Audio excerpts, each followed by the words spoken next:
Ne laisse personne te faire croire que ta colère n'a pas lieu d'être. C'est ce qui s'est passé pour moi hier, autant vous dire que la personne est un petit peu mal tombée avec moi.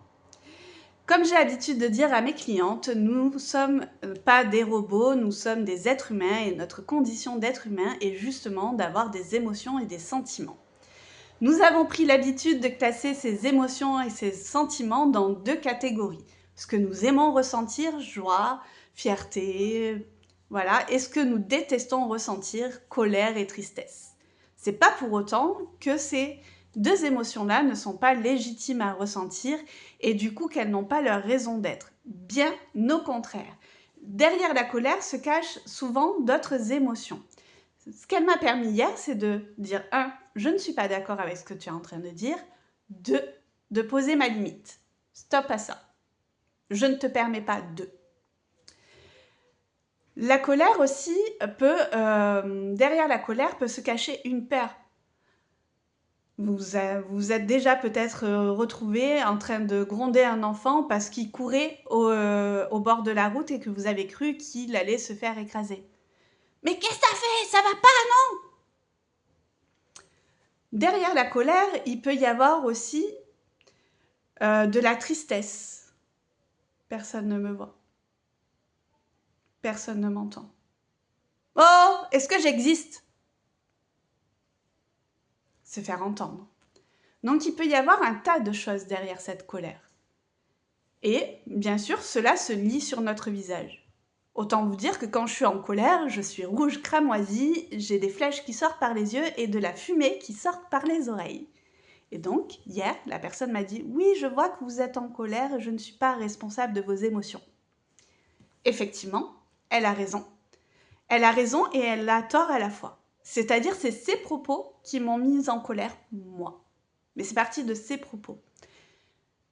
Elle a appuyé sur le curseur de l'injustice, chose qui me met en colère. Elle s'est mise en position haute face à moi, pouf, deuxième curseur, chose qui m'a mise en colère. Là où un autre curseur aurait été activé, vu qu'elle était en position haute, hop, le curseur, j'ai pas confiance en moi.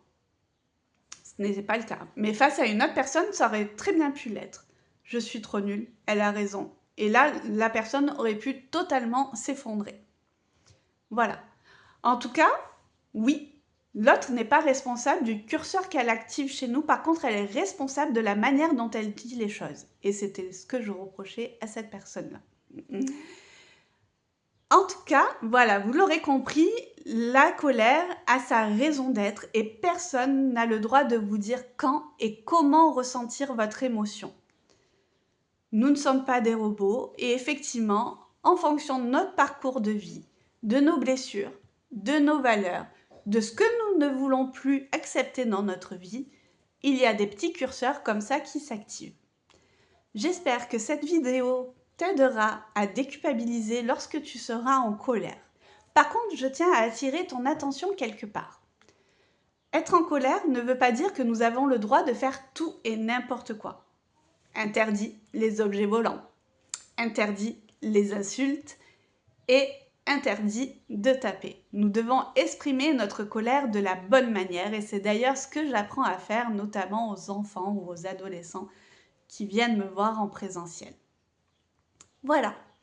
Donc, dis-moi si cette vidéo t'a plu et si tu as d'autres idées de vidéos, mets-moi-les en commentaire, je serai ravie certainement de t'y répondre. À bientôt.